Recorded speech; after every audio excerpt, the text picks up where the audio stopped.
यह एक ऐसी परमाणु पनडुब्बी की कहानी है जो पूरे 46 घंटे तक समुद्र से रहस्यमयी तरीके से गायब रही। जब उसे दोबारा खोजा गया तो सब हैरान रह गए क्योंकि वह अपनी असली जगह से करीब 5000 समुद्री मील दूर पाई गई। जैसे ही सेना के अधिकारियों को इसकी खबर मिली, तुरंत बचाव दल को पनडुब्बी के अंदर भेजा गया। लेकिन अंदर का नजारा देखकर सबके होश उड़ गए। पनडुब्बी में मौजूद 100 से ज्यादा कर्मचारी अचानक गायब थे। न कोई शव, न संघर्ष के निशान, मानो पूरा दल हवा में गायब हो गया हो। पनडुब्बी के सभी इलेक्ट्रॉनिक उपकरण पूरी तरह जल चुके थे। ऐसा लग रहा था जैसे किसी ने पूरी मशीन को तेज बिजली का झटका दिया हो। जहां बाकी लोग डर और हैरानी में थे, वहीं वैज्ञानिक बोशे दाशान अजीब तरह से शांत दिखाई दे रहे थे। बेस पर लौटने के बाद टीम को पनडुब्बी का ब्लैक बॉक्स मिला। उसकी रिकॉर्डिंग सुनते ही सबकी रूह कांप उठी। रिकॉर्डिंग से पता चला कि पनडुब्बी पर किसी अज्ञात और बेहद खतरनाक समुद्री जीव ने हमला किया था। पनडुब्बी के निचले हिस्से पर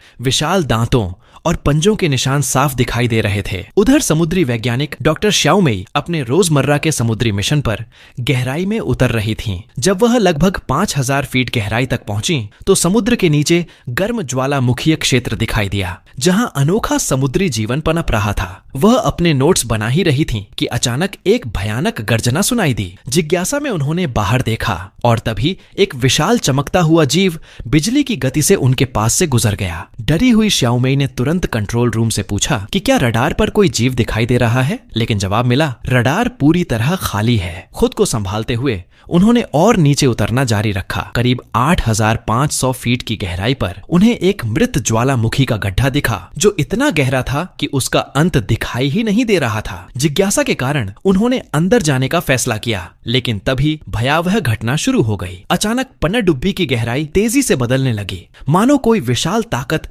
उसे नीचे से धक्का दे रही हो। इसके साथ ही डरावनी चीख जैसी आवाजें गूंजने लगीं, जो कंट्रोल रूम तक सुनाई देने लगीं। अगले ही पल पनडुब्बी की पूरी बिजली व्यवस्था बंद हो गई और श्याओमेई का संपर्क टूट गया। जब उन्होंने खिड़की से बाहर देखा तो दर्जनों विशाल समुद्री जीव पनडुब्बी से टकरा रहे थे। कुछ समय बाद सब अचानक शांत हो गया और वह किसी तरह बच निकली। जमीन पर लौटते ही उन्होंने अधिकारियों को बताया कि उन्होंने जिस जीव को देखा वह दुनिया की किसी भी जात प्रजाति से मेल नहीं खाता। वह अब तक पाए गए सभी समुद्री जीवों से कई गुना बड़ा था, यानी साफ था। समुद्र की गहराइयों में एक बिल्कुल नई प्रजाति मौजूद है। इसी दौरान समुद्र में 3 लोग गहरे पानी में मछली पकड़ रहे थे। उन्होंने एक छोटे मगरमच्छ को चारे के रूप में समुद्र में फेंका। कुछ ही देर में एक विशाल शार्क उस चारे में फंस गई। बहुत मेहनत के बाद जब उन्होंने शार्क को नाव तक खींचा तो उनका खून जम गया। सैकड़ों किलो वजन वाली शार्क का पूरा शरीर गायब था, सिर्फ उसका सिर बचा था। उसी समय समुद्र की गहराई में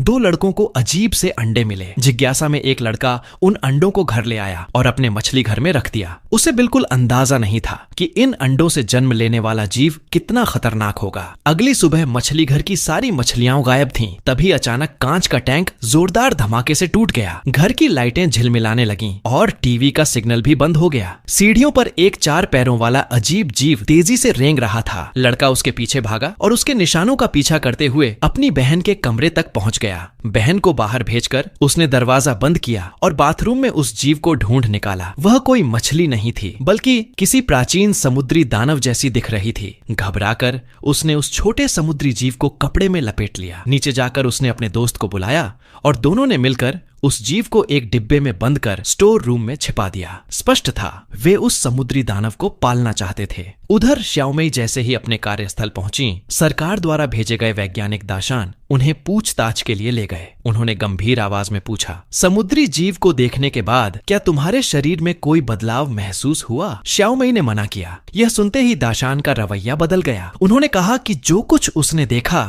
वह सिर्फ उसका भ्रम था और फिर उन्होंने पनडुब्बी की सारी रिकॉर्डिंग जब्त करने का आदेश दे दिया। श्याओमेई अब समझ चुकी थी सरकार किसी बहुत बड़े सच को दुनिया से छिपा रही है, इसलिए उसने ऊपर से तो बात मान ली, लेकिन मन ही मन तय कर लिया कि वह इस रहस्य की जांच कभी बंद नहीं करेगी। उसी समय समुद्र में फिर से उस रहस्यमयी समुद्री दानव की झलक दिखाई दी। मेक्सिको की खाड़ी में द झुआंग अपने छोटे भाई के साथ मछली पकड़ने के लिए गोता लगाने जा रहा था। दोनों पूरी तैयारी के साथ पानी में उतरे, लेकिन नीचे जाते ही उसके नासमझ भाई ने उत्साह में आकर हारपून गन से सीधे उस विशाल समुद्री जीव पर हमला कर दिया। हमला होते ही समुद्री दानव भड़क उठा। कुछ ही सेकंड में उसने लड़के को अपनी ताकतवर पकड़ में लिया और उसे गहराई की ओर घसीट ले गया। दाझुआंग अपने भाई को बचाने के लिए पीछे भागा, लेकिन उस दानव की रफ्तार के सामने वह बिल्कुल बेबस था। वह सिर्फ देखता रह गया और उसका भाई गहरे समुद्र में गायब हो गया। थोड़ी देर बाद दाझुआंग की ऑक्सीजन खत्म हो गई। जब उसके साथी उसे बाहर लाए, वह बेहोश होकर समुद्र की सतह पर तैर रहा था। होश आने पर उसने खुद को अस्पताल में पाया। जब उसकी पत्नी ने बताया कि अभी तक उसके भाई का शव भी नहीं मिला है, तो वह अपराध बोध में टूट गया। कुछ समय बाद टीवी पर एक खबर चली, समुद्र किनारे एक विशाल अज्ञात जीव का शव मिला है। दाझुआंग ने उसे देखते ही पहचान लिया। यही वही दानव था जिसने उसके भाई को समुद्र में खींच लिया था। अब उसने फैसला किया, वह खुद जाकर सच्चाई पता लगाएगा। उधर श्याओमेई ने भी वही खबर देखी। उसे तुरंत समझ आ गया कि यही वही जीव है जिसे उसने करीब 8000 फीट की गहराई में देखा था। सच दुनिया के सामने लाने के लिए वह भी उस समुद्र तट की ओर निकल पड़ी। लेकिन मामला उतना आसान नहीं था। वैज्ञानिकों ने जब उस मृत जीव की जांच की तो उसके दांत देखकर सब दंग रह गए। हर दांत लगभग 1 मीटर लंबा था और पेड़ के तने जितना मोटा। शोध के लिए मशीनों की मदद से उस दानव का करीब 5 मीटर लंबा जबड़ा खोला गया। अंदर मोटे और खतरनाक दांतों की कई कतारें थीं। जब जांच उपकरण उसके मुंह के अंदर भेजा गया तो पता चला कि उसके शरीर में बड़ी संख्या में परजीवी जीव मौजूद थे। इसके बाद वैज्ञानिकों ने उसके फेफड़े खोज निकाले, जिससे साबित हुआ कि वह कोई मछली नहीं बल्कि एक स्तनधारी जीव था। और गहराई से जांच करने के लिए वैज्ञानिकों ने मशीन की ऊर्जा बढ़ानी शुरू की। आखिरकार उस जीव की त्वचा प्रतिक्रिया देने लगी, लेकिन तभी मॉनिटर अचानक झिलमिलाने लगा। स्थिति को खतरे में देखकर दाशान ने तुरंत जांच रोकने को कहा, पर तब तक बहुत देर हो चुकी थी। अचानक दानव की त्वचा फट गई और उसमें से जहरीला तरल बाहर फूट पड़ा। तेज धमाके जैसी ताकत से वैज्ञानिक दहाई दूर जा गिरा। जब लोग उसकी मदद के लिए पहुंचे तो देखा उसका चेहरा बुरी तरह जल चुका था। उसे तुरंत अस्पताल ले जाया गया। डॉक्टरों ने बताया कि भले ही वह बच जाए, लेकिन उसके चेहरे पर जिंदगी भर के निशान रहेंगे। इसी दौरान अचानक उसकी दिल की धड़कन तेजी से बढ़ने लगी और उसके चेहरे से पीला तरल बहने लगा। नर्सों ने तुरंत डॉक्टरों को बुलाकर इलाज शुरू किया। उधर श्याओमेई उस समुद्र तट पर पहुंच गई जहां दानव का शव मिला था, लेकिन सेना ने पूरे इलाके को सील कर दिया था। किसी को भी अंदर जाने की अनुमति नहीं थी। तभी एक आदमी सुरक्षा घेरा तोड़कर अंदर घुसने की कोशिश करता है, लेकिन सैनिक तुरंत उसे पकड़ लेते हैं। वह आदमी और कोई नहीं बल्कि दाझुआंग था। कुछ देर बाद श्याओमेई और दाझुआंग दोनों को एक सैन्य शिविर में ले जाकर चेतावनी दी गई और फिर छोड़ दिया गया। लेकिन दोनों हार मानने वाले नहीं थे। उन्होंने एक मछली पकड़ने वाली नाव खरीदी और रात के अंधेरे में चुपके से समुद्र तट के पास पहुंच गए। अंधेरे और झाड़ियों का सहारा लेकर दाझुआंग धीरे धीरे तट की ओर बढ़ा और वहां काम कर रहे लोगों पर नजर रखने लगा। इधर श्याओमेई अपने बेटे के साथ नाव पर इंतजार कर रही थी। अचानक उसका बेटा जोर से चिल्लाया। चारों तरफ छोटे छोटे परजीवी जीव रेंग रहे थे। श्याओमेई ने तुरंत उनमें से एक को पकड़ लिया और होटल वापस आ गई। उसने उस जीव का पेट काटकर नमूना सुरक्षित रखा। एक समुद्री वैज्ञानिक होने के नाते उसे अब साफ महसूस हो रहा था, सच बहुत करीब है। उधर अस्पताल में गंभीर रूप से घायल दहाई के साथ कुछ और भी डरावना होने वाला था। अस्पताल में भर्ती दहाई के शरीर में अचानक अजीब जीवन संकेत दिखाई देने लगे। उसकी दिल की धड़कन प्रति मिनट सिर्फ 5 बार रह गई थी। डॉक्टरों के अनुसार उसकी हालत बिल्कुल ऐसी थी जैसे कोई इंसान गहरी सर्दियों की नींद यानी हाइबरनेशन में चला गया हो। लेकिन तभी अचानक दहाई ने अपनी आंखें खोल दी। उसने अपने शरीर से जुड़े सारे मेडिकल उपकरण खींचकर निकाल दिए और धीरे धीरे चेहरे पर बंधी पट्टियां भी हटा दी। जब नर्स कमरे में पहुंची तो सामने का दृश्य देखकर उसके होश उड़ गए। जिस चेहरे पर गहरे घाव होने चाहिए थे वह पूरी तरह ठीक हो चुका था। जब डॉक्टर दाशान को यह खबर मिली तो उन्होंने तुरंत अंदाजा लगा लिया कि समुद्री दानव के शरीर से निकला तरल घावों को तेजी से भरने की अद्भुत क्षमता रखता है। उसी समय पेंटागन से आया अधिकारी श्याओहेई डॉक्टर दाशान से मिलने पहुंचा। उसने बताया कि समुद्र की सतह पर एक बेहद रहस्यमयी घटना घटी है। आसमान में उड़ रही एक लड़की ने देखा कि शांत झील का पानी अचानक उफान मारने लगा। अगले ही पल वहां एक विशाल भंवर बन गया। खतरे को समझते ही लड़की ने अपने साथियों से दिशा बदलने को कहा, लेकिन कोई उसकी बात समझ नहीं पाया और देखते ही देखते वह खुद उस भंवर में समा गई। दूसरी ओर श्याओहेई ने दाशान को बताया कि जमीन के अंदर स्थित एक झील में भी ऐसा ही विशाल भंवर बना है। दोनों तुरंत वहां पहुंचे, लेकिन वहां पहुंचकर सब हैरान रह गए। जो झील पहले पानी से भरी थी वह सिर्फ एक दिन में पूरी तरह खाली हो चुकी थी। अब वहां सिर्फ एक विशाल गहरा गड्ढा बचा था। गड्ढे के अंदर तापमान इतना ज्यादा था कि किसी इंसान को नीचे भेजना असंभव था। इसलिए जांच के लिए एक रिमोट कंट्रोल रोबोट अंदर भेजा गया। इसी दौरान श्याओमेई परजीवी जीव के पेट का नमूना लेकर लैब पहुंची। उसके अंदर समुद्री दानव के मांस के अंश मौजूद थे। जांच का परिणाम देखकर वह दंग रह गई। रिपोर्ट के अनुसार नमूने का 90% डीएनए सामान्य जीवों जैसा था, लेकिन बाकी 10% डीएनए एक प्राचीन समुद्री जीव प्लायोसौर से मिलता था। हैरानी की बात यह थी कि यह जीव करीब 1 करोड़ वर्ष पहले ही विलुप्त हो चुका माना जाता है। यह खोज श्याओमेई के लिए बेहद बड़ी थी। उसने तुरंत डॉक्टर दाशान को फोन किया और मिलने का समय तय किया। दाशान उसे हेलीकॉप्टर से समुद्र के ऊपर ले गया। श्याओमेई उत्साह से अपने शोध के आंकड़े दिखाने लगी, लेकिन दाशान बिल्कुल शांत था, जैसे वह पहले से सब जानता हो। उसने समुद्र की ओर इशारा करते हुए कहा, यही वह जगह है जहां तुमने पहली बार इतने समुद्री दानव देखे थे। समुद्र के नीचे कई ज्वालामुखी मौजूद हैं, जिनकी गर्मी आसपास के 200 मील तक हर जीव को खत्म कर सकती है, लेकिन ये दानव वहीं झुंड में जिंदा हैं। यानी यह कोई संयोग नहीं है। फिर दाशान ने चेतावनी दी, अगर तुम अकेले इस रहस्य की जांच जारी रखोगी तो तुम्हारी जान खतरे में पड़ सकती है। बात खत्म होते ही श्याओमेई तुरंत अपनी कंपनी की लैब पहुंची, लेकिन वहां उसे झटका लगा। उसे नौकरी से निकाल दिया गया था। हार न मानते हुए वह अपने दोस्त के रिसर्च सेंटर पहुंची और साथ मिलकर जांच करने की बात कही, लेकिन बात पूरी होने से पहले ही दोस्त ने उसे रोक दिया। ऊपर से आदेश आया था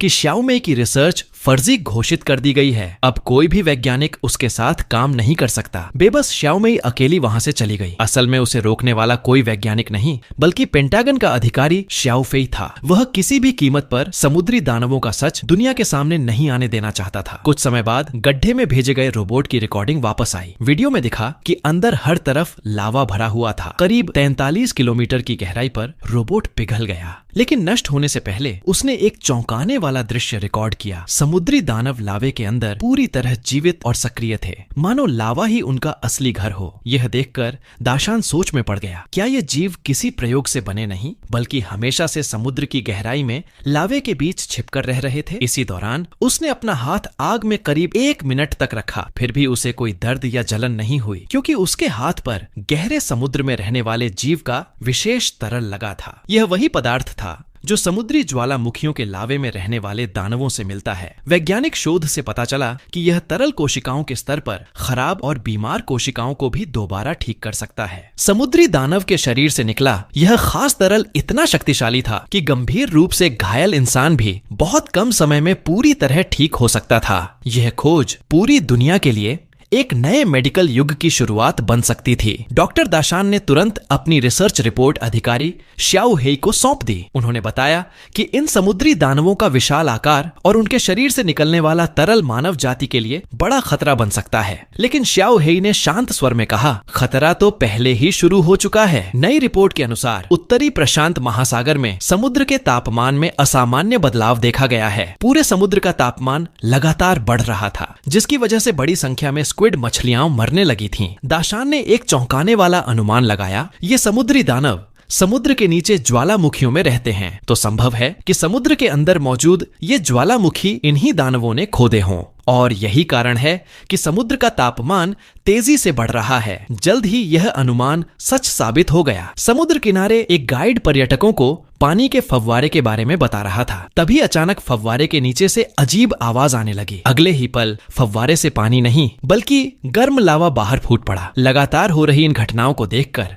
दाशान समझ गया कि अब सच्चाई ज्यादा देर छिप नहीं सकती, क्योंकि समुद्री दानव समुद्र के नीचे ज्वालामुखियों की खुदाई कर रहे थे, जिससे ज्वालामुखी विस्फोट, समुद्र का बढ़ता तापमान और पूरी मानव सभ्यता के लिए विनाशकारी खतरा पैदा हो सकता था। श्याओहेई के रोकने के बावजूद दाशान ने उच्च अधिकारियों को पूरा सच बताने का फैसला किया। उधर दक्षिणी समुद्र क्षेत्र में श्याओ शुआई नाम का लड़का अपने घर में एक छोटे समुद्री दानव को पाल रहा था। उसने उसका नाम रखा श्याओ चांग। जब वह उसे मछली खिलाता है तो छोटा दानव अचानक तेज बिजली पैदा करता है, यहाँ तक कि बिना बिजली से जुड़ा टीवी भी अपने आप चालू हो जाता है। अब साफ था यह जीव पृथ्वी पर मौजूद किसी भी जात जीव से कहीं ज्यादा खतरनाक था। इसी बीच गहरे समुद्र में स्थित एक लाइट हाउस पर अजीब घटना घटी। रात का चौकीदार टीवी देख रहा था, तभी उसे बाहर से रहस्यमयी आवाज सुनाई दी। जैसे ही उसने खिड़की से बाहर देखा, एक भयावह दृश्य सामने था। कुछ ही दूरी पर एक विशाल समुद्री जीव धीरे धीरे समुद्र में गायब हो गया। दूसरी तरफ समुद्र तट पर हजारों मृत स्क्विड मछलियां अचानक किनारे पर आ गईं। गईं। नौकरी खो चुकी समुद्री वैज्ञानिक श्याओ मेई अब एक रेस्टोरेंट में पार्ट टाइम काम कर रही थी। वहां भी उसने बड़ी मात्रा में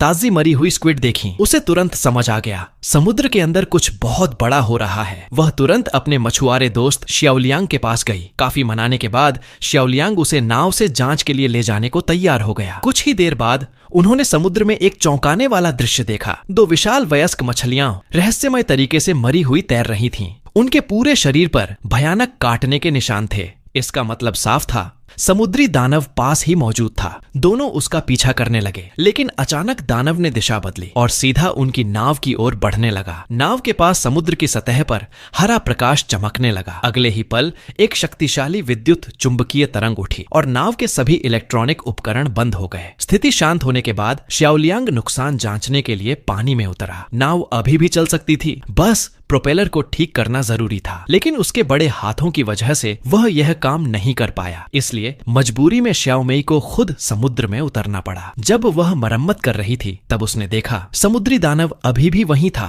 और नाव के चारों ओर घूम रहा था। हैरानी की बात यह थी कि उसने न तो हमला किया और न ही कोई नुकसान पहुंचाया। उत्साहित श्याओ मेई तुरंत ऊपर आई, लोकेशन डिवाइस वाली सिग्नल गन उठाई और फिर से पानी में उतर गई। सही मौका देखकर उसने ट्रैकिंग डिवाइस सीधे समुद्री दानव के शरीर पर लगा दिया। नाव पर लौटते ही दोनों ने दानव की लोकेशन ट्रैक करना शुरू किया और तभी श्याओ मेई हैरान रह गई। सिर्फ आधे घंटे के अंदर ही वह समुद्री दानव 80 समुद्री मील दूर पहुंच चुका था। जब रिसर्च टीम ने लोकेशन डिवाइस की जांच की तो उन्हें पता चला कि यह ट्रैकर श्याओ मेई ने लगाया था। यह खबर तुरंत अधिकारी श्याओ हेई तक पहुंचा दी गई। श्याओ हेई समझ गया, अगर श्याओ मेई ने समुद्री दानव की जानकारी दुनिया के सामने ला दी तो पूरी जनता में डर और अफरा तफरी फैल जाएगी। इसलिए उसने फैसला लिया श्याओ मेई को हमेशा के लिए चुप करा दिया जाए। लेकिन इस बार डॉक्टर दाशान उसके सामने खड़े हो गए। दाशान के कड़े विरोध की वजह से श्याओ मेई की जान तो बच गई, लेकिन श्याओ हेई के दिमाग में अब एक और ज्यादा खतरनाक योजना जन्म ले चुकी थी। उधर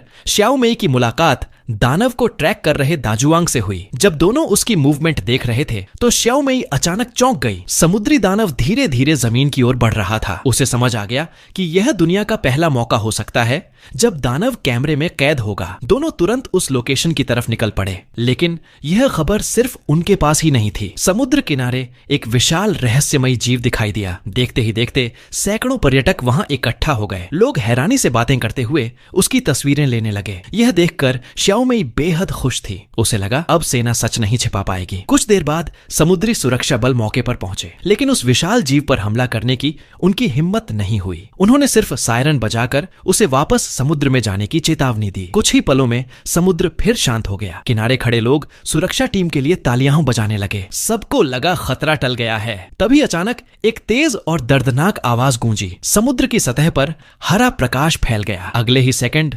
भयंकर इलेक्ट्रोमैग्नेटिक पल्स निकला। पूरे तट की बिजली लाइनें एक साथ बंद हो गईं। हालांकि पल्स खत्म होते ही समुद्री दानव खुद ही वहां से चला गया। रात होते ही सेना ने खबर दबाने के लिए सभी गवाहों को वहीं रोक लिया। तभी डॉक्टर दाशान श्याओ मेई से मिलने पहुंचे। श्याओ मेई ने गुस्से में कहा, आज सैकड़ों कैमरों ने दानव की रिकॉर्डिंग की है, अब तुम लोग सच्चाई कैसे छिपाओगे? दाशान मुस्कुराए और उसे अपना कैमरा देखने को कहा। श्याओ मेई हैरान रह गई। दानव द्वारा छोड़े गए इलेक्ट्रोमैग्नेटिक पल्स ने 2 किलोमीटर के अंदर मौजूद सभी इलेक्ट्रॉनिक डेटा नष्ट कर दिया था, यानी कोई सबूत बचा ही नहीं। इसके बाद दाशान ने कहा, मैं चाहता हूं तुम हमारी टीम ज्वाइन करो, क्योंकि जो काम सेना करोड़ों खर्च करके भी नहीं कर पाई वह तुमने अकेले कर दिखाया। श्याओ मेई अभी सोच ही रही थी कि दाशान ने उसे भविष्य के बड़े सपने दिखाने शुरू कर दिए। इसी बीच श्याओ शुआई का पाला हुआ छोटा दानव श्याओ चंग तेजी से बड़ा होने लगा। उसकी बिजली पैदा करने की शक्ति दिन प्रतिदिन बढ़ रही थी। एक बार तो उसने पूरे स्टोर रूम में आग लगा दी। इतना ही नहीं, उसका स्वभाव भी खतरनाक होता जा रहा था। एक दिन उसने पड़ोसी के पालतू कुत्ते को ही खा लिया। इस घटना के बाद एनिमल पुलिस तुरंत घर पहुंच गई। श्याओ चंग को बचाने के लिए श्याओ शुआई रात के अंधेरे में उसे लेकर भाग निकला। पूरी रात साथ बिताने के बाद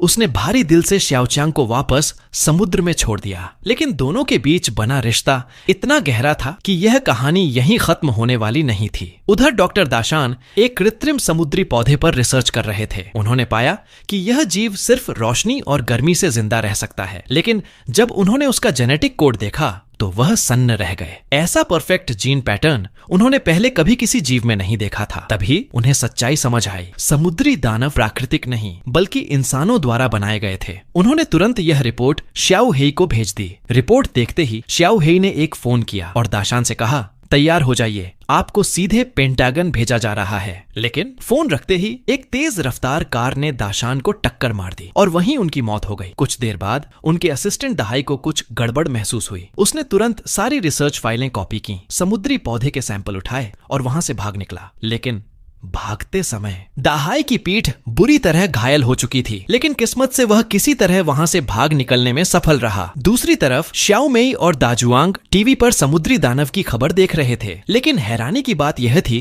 कि ऊपर बैठे अधिकारियों ने इतनी जबरदस्त कवर अप प्लानिंग की कि उसी दिन मौजूद लोगों ने कहना शुरू कर दिया, उन्होंने कोई रहस्यमयी जीव देखा ही नहीं। तभी अचानक घर के बाहर जोरदार धमाका हुआ। दोनों भागकर बाहर पहुंचे और देखा गंभीर रूप से घायल दाहाई दरवाजे पर गिरा पड़ा था। मरने से पहले उसने श्याओमेई को एक रहस्यमयी चाबी दी और अगले ही पल उसकी मौत हो गई। अब मामला सिर्फ जांच का नहीं बल्कि जान का खतरा बन चुका था। यह सब देखकर श्याओमेई डर गई। उसने फैसला किया कि वह अब जांच छोड़ देगी क्योंकि वह अपने छोटे बेटे की जान खतरे में नहीं डालना चाहती थी। लेकिन तभी दाजुआंग ने उसे समझाया, हमें सिर्फ अपने परिवार को नहीं बल्कि पूरी इंसानियत को बचाना है। यह बात सुनकर श्याओमेई ने फिर हिम्मत जुटाई। उसने अपने बेटे को अपने एक्स हस्बैंड के पास छोड़ दिया और दाजुआंग के साथ समुद्री दानव का सच खोजने निकल पड़ी। इसी दौरान हजारों मीटर ऊंचाई पर उड़ रहा एक यात्री विमान अचानक खतरे में आ गया। उसके पंख पर हरी बिजली जैसी ऊर्जा गिरी और फिर सामने आया खौफनाक नजारा। समुद्र की सतह पर अनगिनत विशाल जीव अपने शरीर से हरी बिजली छोड़ रहे थे। अब सच जानने के लिए श्याओमेई और दाजुआंग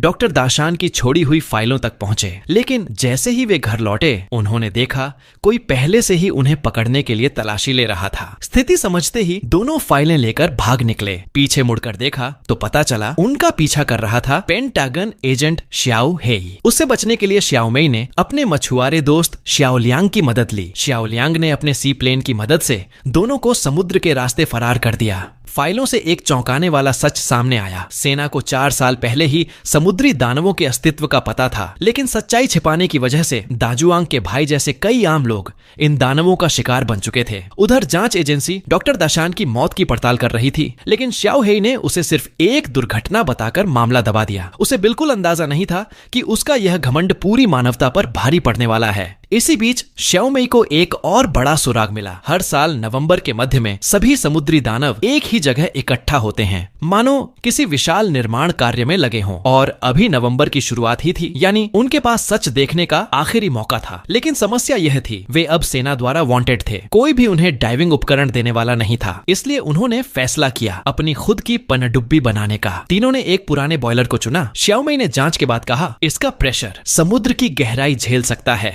फिर शुरू हुआ जुगाड़ इंजीनियरिंग का मिशन। कुछ ही दिनों में उनकी होममेड पनडुब्बी तैयार हो गई। पहला टेस्ट किया गया, लेकिन सीलिंग कमजोर होने की वजह से पनडुब्बी पानी से भर गई। हार मानने के बजाय उन्होंने उसे और बेहतर बनाया। इस बार उसमें एक इमरजेंसी एस्केप बोट भी लगाई गई। अगर बैटरी खत्म हो जाए तो वह खुद ब खुद उन्हें समुद्र की सतह तक ले आए। अब असली मिशन शुरू हुआ। श्याओमेई और दाजुआंग समुद्र की गहराई में उतरने लगे, जबकि ऊपर से श्याओलियांग रस्सी के जरिए पनडुब्बी को संभाल रहा था। शुरुआत सब ठीक थी, लेकिन 3000 फीट नीचे पहुंचते ही खिड़की से पानी रिसने लगा। श्याओलियांग ने तुरंत काबल रोक दी। दोनों वापस लौटने ही वाले थे कि अचानक समुद्री दानव की डरावनी आवाज गूंजी। उन्हें समझ आ गया, अगर अब लौटे तो दानवों की सभा हमेशा के लिए छूट जाएगी, और उन्होंने खतरा उठाने का फैसला किया। पनडुब्बी 4000 फीट गहराई तक पहुंच गई। तभी श्याओमेई ने देखा समुद्र तल पर एक विशाल ज्वालामुखी क्रेटर। उसने तुरंत कैमरा निकाला और रिकॉर्डिंग शुरू की। लेकिन जो उसने देखा उसने पूरी दुनिया की सच्चाई बदल दी। समुद्री दानव झुंड में प्रजनन कर रहे थे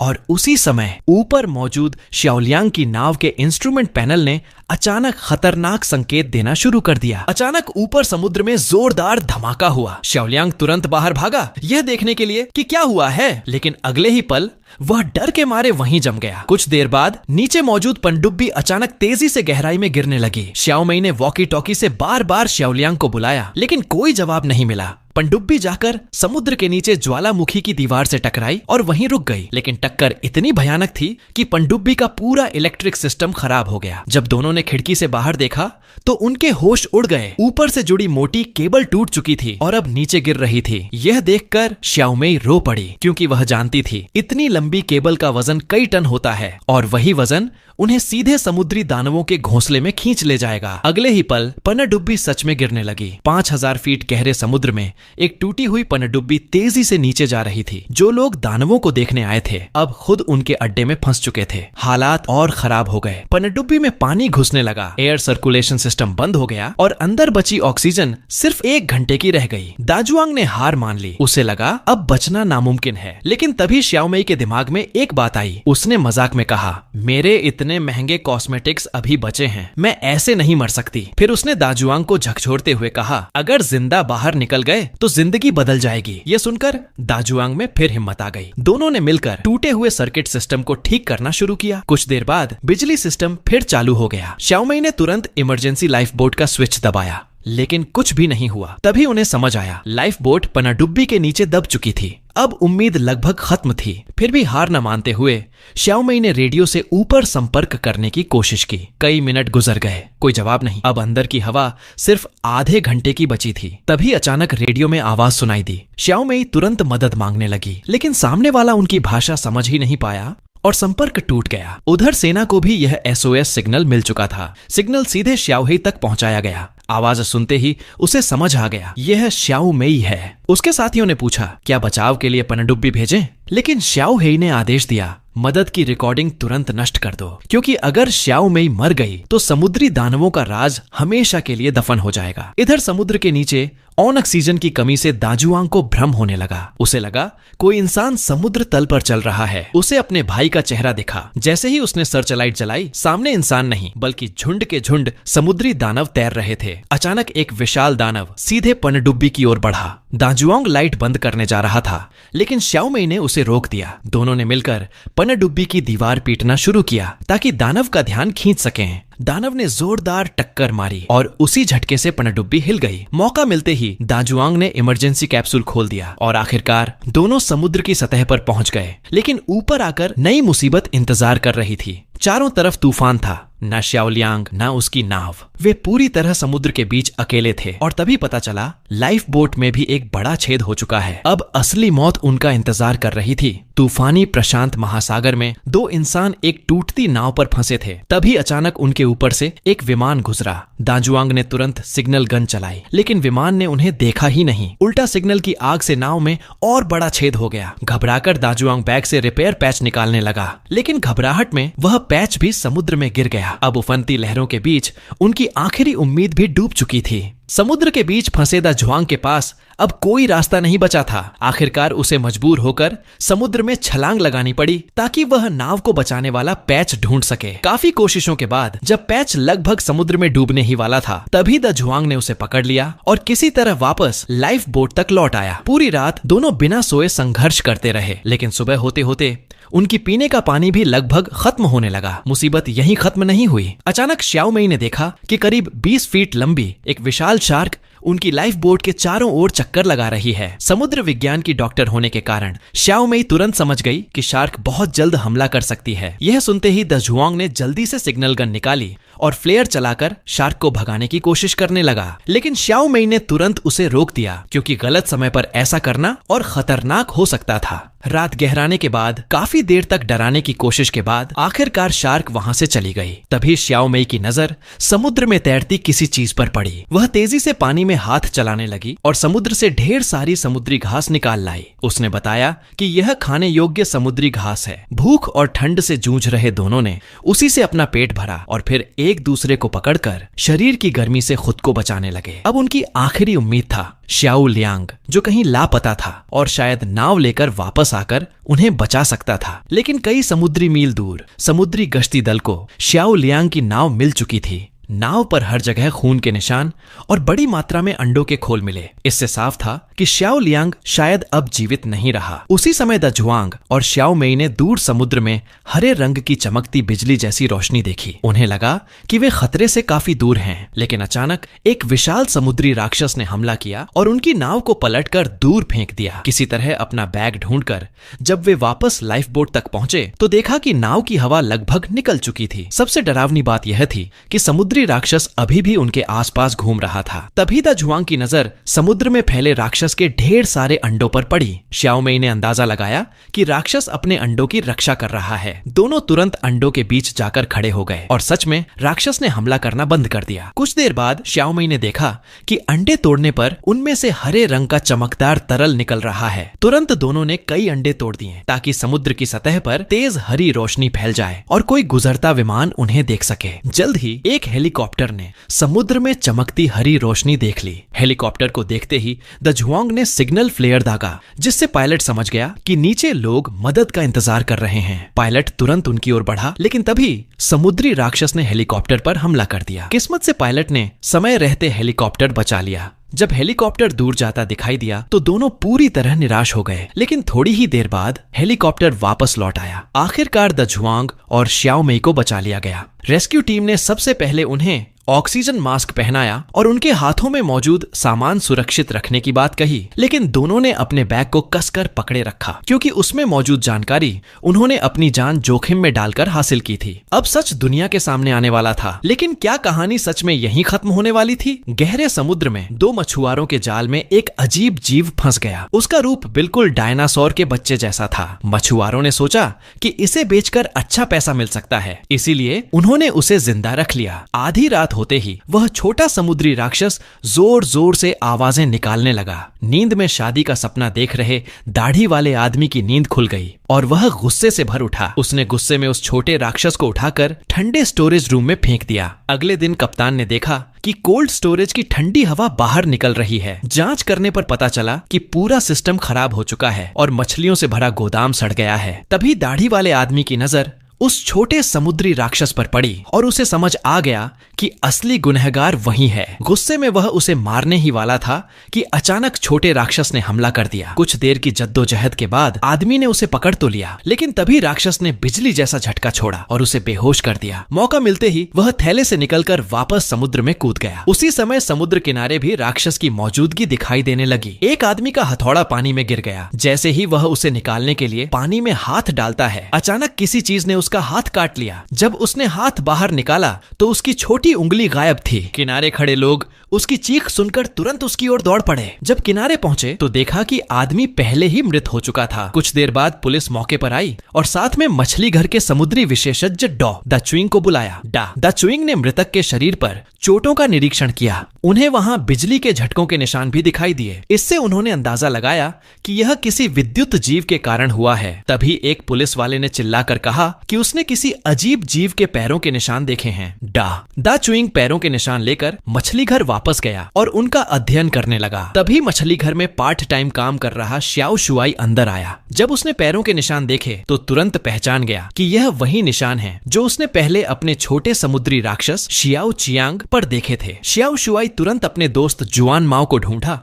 और कहा कि अगर पुलिस ने शियाओ चियांग को पकड़ लिया तो उसकी जान खतरे में होगी, इसलिए वह शियाओ चियांग को वापस लाना और सुरक्षित रखना चाहता था। उसने शियाओ चियांग को प्रशिक्षण देने वाली रिकॉर्डिंग निकाली और पानी में स्पीकर डाल दिया, लेकिन कई दिनों तक कोई आवाज नहीं आई। तभी शियाओ शुआई को याद आया कि शियाओ चियांग हमेशा बिजली की खोज में रहता था। वह एक जगह गया जहां पानी में केबल क्रॉस हो रही थी। वास्तव में वहां शियाओ चियांग की झलक मिली। शियाओ शुआई खुशी से पानी में गया, लेकिन अंदर जाकर उसने देखा कि यह शियाओ चियांग नहीं बल्कि एक और छोटा समुद्री राक्षस था। अचानक उस जीव ने उसके पैर को काट लिया। फिर पानी की सतह पर 10 से ज्यादा छोटे समुद्री राक्षस दिखाई दिए। शियाओ शुआई घबरा गया। कई मुठभेड़ों के बाद वह लाचार होकर घर वापस आया और जमीन पर लगे खून को साफ करने लगा, लेकिन उसकी बहन ने देख लिया कि वह घायल है। शियाओ शुआई को सच बताना पड़ा। शियाओ शुआई ने सोचा कि चोट गहरी नहीं है और बस उसे सामान्य तरीके से ठीक किया, लेकिन वह नहीं जानता था कि उसका शरीर धीरे धीरे बदल रहा है। कुछ दिनों बाद शियाओ शुआई अपने कमरे में शियाओ चियांग की आवाज सुन पाया। वह कमरे के कोने में उसे ढूंढ निकला। इसी बीच शियाओ मेई और दा झुआंग अपने द्वारा रिकॉर्ड किए गए समुद्री राक्षस के वीडियो लेकर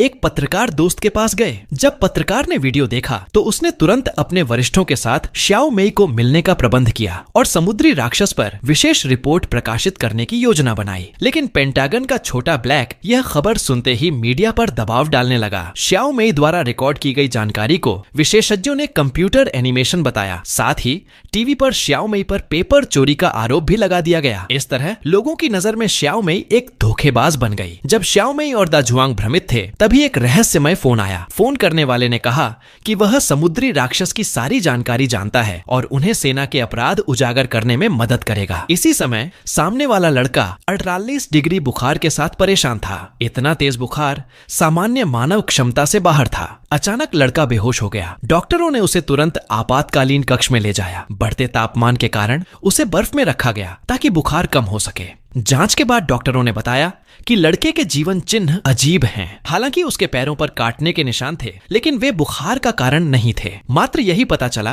कि उसके शरीर में इलेक्ट्रोलाइट्स असंतुलित हैं। बहन ने डॉक्टरों को श्याओ शुआई की चोट के बारे में पूरी जानकारी दी। कुछ ही समय बाद उसने श्याओ शुआई के पाले हुए रहस्यमय जीव शियाओ चियांग को अस्पताल ले आई। चूंकि उसे डॉक्टर के पास ले जाना मुश्किल था, इसलिए बहन ने शियाओ चियांग को टेबल पर रखा। तभी समुद्री विशेषज्ञ दा चुइंग आए। बहन ने उन्हें तुरंत शियाओ चियांग के पिंजरे के पास ले जाकर दिखाया, लेकिन देखा कि शियाओ चियांग पिंजरे को काटकर भाग गया। जानवर की खतरनाक प्रकृति को समझते हुए अस्पताल ने तुरंत पुलिस को बुलाया। जब डॉक्टर शियाओ शुआई की स्थिति देखने गए तो देखा कि शियाओ चियांग उसकी चोट को चाट रहा था। किसी के आने पर शियाओ चियांग भाग गया, लेकिन जल्दी ही पुलिस ने उसे कोने में घेर लिया। इसी दौरान शियाओ शुआई का दिल रुक गया। डॉक्टरों ने उसे इलेक्ट्रिक शॉक दिया। गन की आवाज के साथ शियाओ शुआई अचानक होश में आया और बिना किसी की रोक टोक के भाग खड़ा हुआ। जब शियाओ शुआई ने देखा कि शियाओ चियांग को मारा गया है तो वह दुख और सदमे से फिर बेहोश हो गया। रात के समय उसकी बहन ने देखा कि उसका पैर लगातार कंपा रहा है। जैसे ही उसने कंबल उठाया, उसने देखा कि शियाओ शुआई का पहले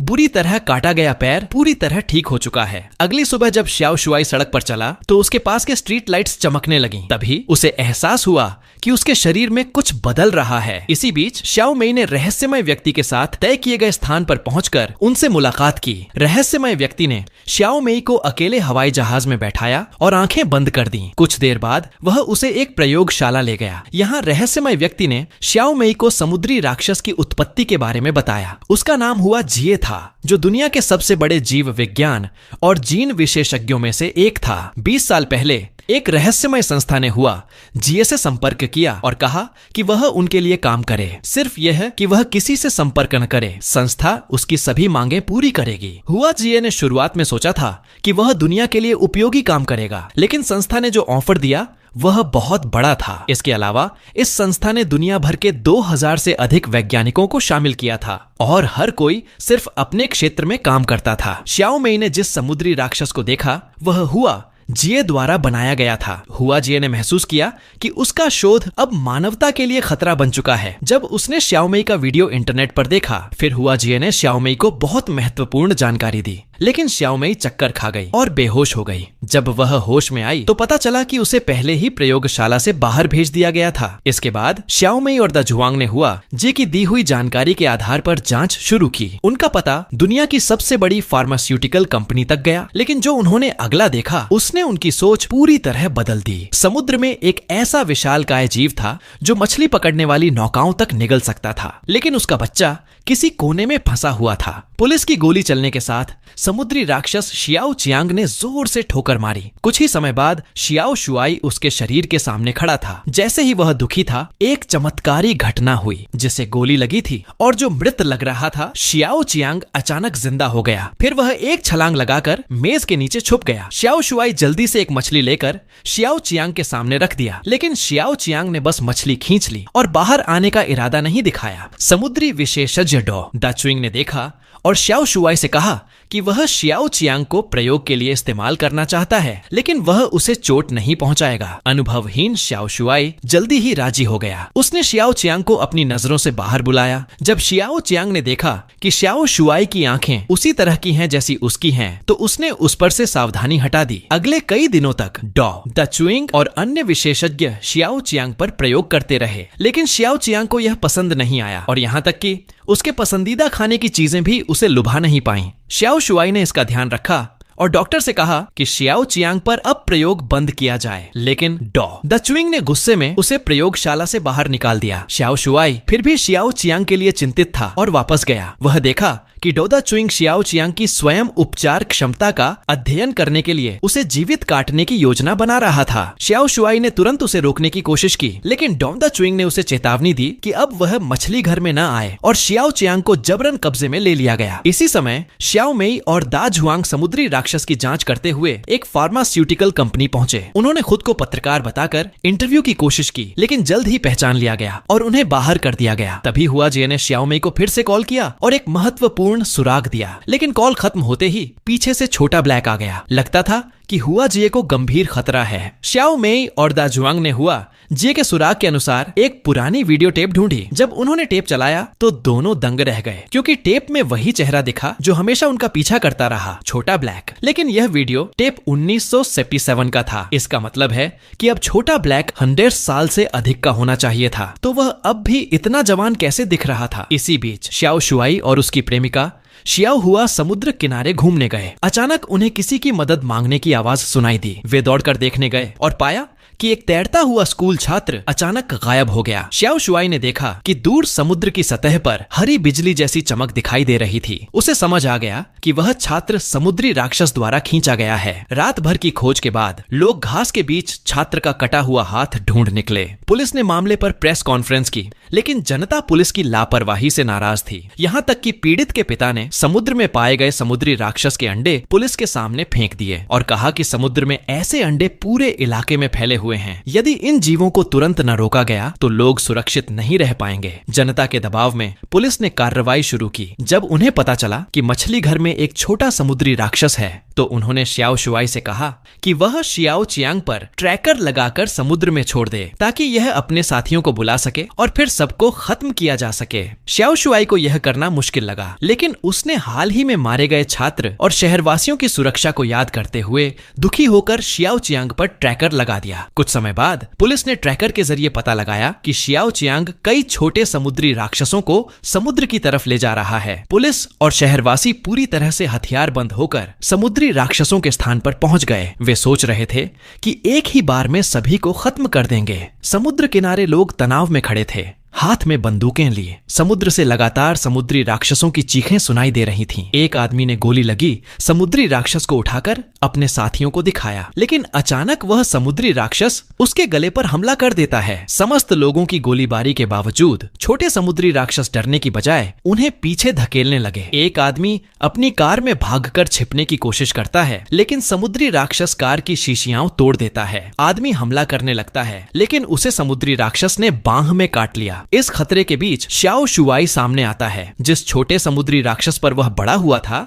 वह हमला रोक देता है। श्याओ शुआई तुरंत उस पर लगे ट्रैकर को हटा देता है और फिर उसके नेतृत्व में सारे छोटे समुद्री राक्षस समुद्र में चले जाते हैं। कई दिनों बाद श्याओ शुआई एक समुद्र तट पर जागता है। जैसे ही वह फोन पर अपनी सुरक्षा की खबर देता है, 2 कुत्ते अचानक उस पर जोर से भौंकते हैं। श्याओ शुआई की आंखें बदलती हैं और कुत्ते डर कर भाग जाते हैं। उसे एहसास होता है कि अब वह पूरी तरह मानव नहीं रह गया है। इसी बीच श्याओ मेई और द जुआंग पुरानी रिकॉर्डिंग में छोटा ब्लैक देखते हैं। सच्चाई जानने के लिए वे उसे बहला फुसलाकर बाहर लाते हैं और अपने घर में बांध देते हैं। जब छोटा ब्लैक अपनी पुरानी वीडियो में खुद को देखता है तो वह शांत रहता है, लेकिन सवाल नहीं करता। द जुआंग ने श्याओ मेई को बाहर लॉक किया और छोटा ब्लैक से जानकारी निकालने के लिए दबाव डालता है। उसके फोन से पता चलता है कि छोटा ब्लैक नॉर्थ कैरोलिना की एक कंपनी से लगातार संपर्क में है। जब द जुआंग और श्याओ मेई को कोई जवाब नहीं मिलता तो छोटा ब्लैक उनका प्रयास रोक देता है। श्याओ मेई कहती है कि छोटा ब्लैक का फोन ट्रैक किया जा सकता है और उन्हें तुरंत वहां से निकल जाना चाहिए, लेकिन बाहर जाते समय श्याओ मेई और द जुआंग में बहस हो जाती है। श्याओ मेई सोचती है कि द जुआंग ने अपने आप को खो दिया है और समुद्री राक्षस की जांच के चक्कर में लगभग किसी को मार ही डालते। श्याओ मेई ने अब और जांच जारी रखने का मन नहीं बनाया, इसलिए दोनों अलग हो गए। श्याओ मेई के जाने से दा जुआंग का समुद्री राक्षस की जांच करने का इरादा कम नहीं हुआ। वह अकेले नॉर्थ कैरोलिना की कंपनी की तरफ गया। कुछ समय बाद दा जुआंग ने खुद को ट्रक ड्राइवर बनाकर वहां घुसने में कामयाबी पाई, लेकिन उसने जो देखा उससे वह स्तब्ध रह गया। अनंत जैसी लंबाई वाले बेस में अनगिनत कूलर रखे हुए थे जिनमें इस ग्रह की सभी जीव जंतु मौजूद थे और हर जीव का एक नर और एक मादा था। स्पष्ट था कि ये सभी जीव नए जीवों के निर्माण के लिए जरूरी थे। दाजुआंग ने तुरंत श्याओमेई को फोन किया और यह भयंकर जानकारी बताई, लेकिन कुछ ही देर बाद उसे बेस के कर्मचारियों ने पकड़ लिया। इस बीच श्याओमेई ने अपने बेटे को खोजने के लिए वापसी की, लेकिन छोटा ब्लैक पहले ही वहां लोगों को इंतजार करने भेज चुका था। श्याओमेई भी पकड़ ली गई। अचंभे की बात यह थी कि छोटा ब्लैक ने उस पर कोई दबाव या यातना नहीं डाली, बल्कि उसने बताया कि वह हमेशा उस रहस्यमयी संगठन के प्रति वफादार रहा। लेकिन जब उसने श्याओमेई द्वारा खोजा गया वीडियो देखा, तब उसे पता चला कि वह सिर्फ एक क्लोन और नकली है। उस समय उसकी सभी मान्यताएं और उद्देश्य समाप्त हो चुके थे। उसने बंदूक निकाल ली। श्याओमेई डरकर रोने लगी, लेकिन कुछ गोली चलने के बाद भी श्याओमेई को कोई चोट नहीं लगी। उसने पूछा कि छोटा ब्लैक ने उसे क्यों नहीं मारा। वहीं स्कूल लौटे श्याओ शुआई को सभी साथी छात्रों की अजीब निगाहों का सामना करना पड़ा। कई ने उसकी अलमारी में सड़ी हुई मछली डाल दी और स्कूल के बाद कुछ बदमाशों ने उसे सार्वजनिक रूप से चुनौती दी। असहाय श्याओ शुआई ने प्रतिक्रिया दी। उसने आसानी से बदमाश का हाथ तोड़ दिया, अपने हाथ को उसके माथे पर रखा और हरी बिजली छोड़ दी। फिर वह जैसे पागल हो गया और लगातार उसे मारने लगा। जब शांत हुआ तो उसे खुद नहीं पता था कि उसने क्या किया। रात में पुलिस श्याओ शुआई के घर पहुंची। बदमाश का पिता भी लोगों के साथ आया और घर को घेर लिया। धीरे धीरे और लोग इकट्ठे होने लगे, क्योंकि श्याओ शुआई अब उनके लिए अजीब और खतरनाक बन चुका था। लोग सीधे घर में घुस आए और श्याओ शुआई को खींचकर बाहर ले गए। भीड़ में अराजकता फैल गई। तभी पुलिस ने गोली चलाई और घोषणा की, शहर को एक बड़े संकट का सामना करना है। सभी की किस्मत अनिश्चित है। 5000 फीट की गहराई में रहस्यमयी समुद्री राक्षस समुद्र के ज्वालामुखी खोद रहे थे। लगातार खुदाई से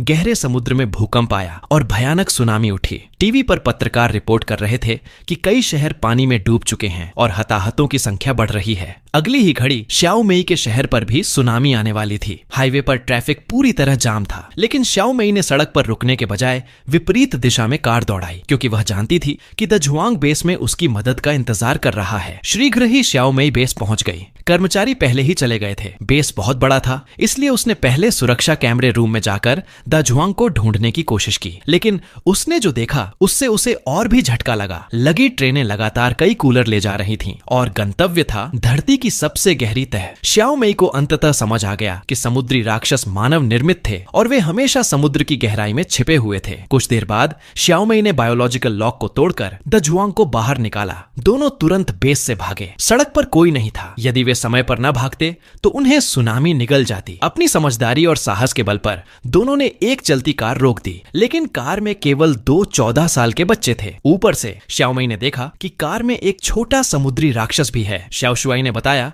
कि यह उसका पालतू है, वह कभी नहीं काटता। जैसे ही वे समुद्री राक्षस पर चर्चा कर रहे थे, कार अचानक गायब हो गई। पीछे सैकड़ों मीटर ऊंची सुनामी पो आ रही थी। चारों को उच्च मंजिल वाले चर्च की तरफ भागना पड़ा। चर्च की छत तक पहुंचने पर उन्होंने देखा कि छत की खिड़की नहीं खुल रही थी। बहुत सारा पानी अंदर घुस रहा था। वे निराश होने लगे, लेकिन कुछ देर बाद सुनामी धीरे धीरे रुक गई। श्याओ शुआई ने खिड़की से बाहर देखा। पानी ने केवल चर्च का एक हिस्सा डुबोया था। जैसे ही वह राहत की सांस ले रहा था, श्याओमेई ने चेतावनी दी कि कुछ और आने वाला है। श्याओ शुआई ने फिर खिड़की की ओर देखा और देखा कि एक समुद्री राक्षस आ रहा है। राक्षस ने उसकी पुतली देखी और जैसे ही उसने श्याओ शुआई की आंखें देखीं, जो उसकी जैसी थीं, वह सीधे वहां से चला गया। लेकिन दूसरी लहर ने फिर हमला किया। खुशी की बात यह थी कि दाजुआंग ने खिड़की तोड़कर छत तक पहुंचने का रास्ता बना दिया। जब वे छत पर पहुंचे तो उन्होंने देखा कि पहले का सुंदर शहर अब पानी में डूब चुका है। सीजन खत्म। संदेश साफ है, अगर मनुष्य प्रकृति के नियमों का उल्लंघन करता है तो अंततः प्रकृति का प्रकोप उसे अपनी पकड़ में ले लेगा।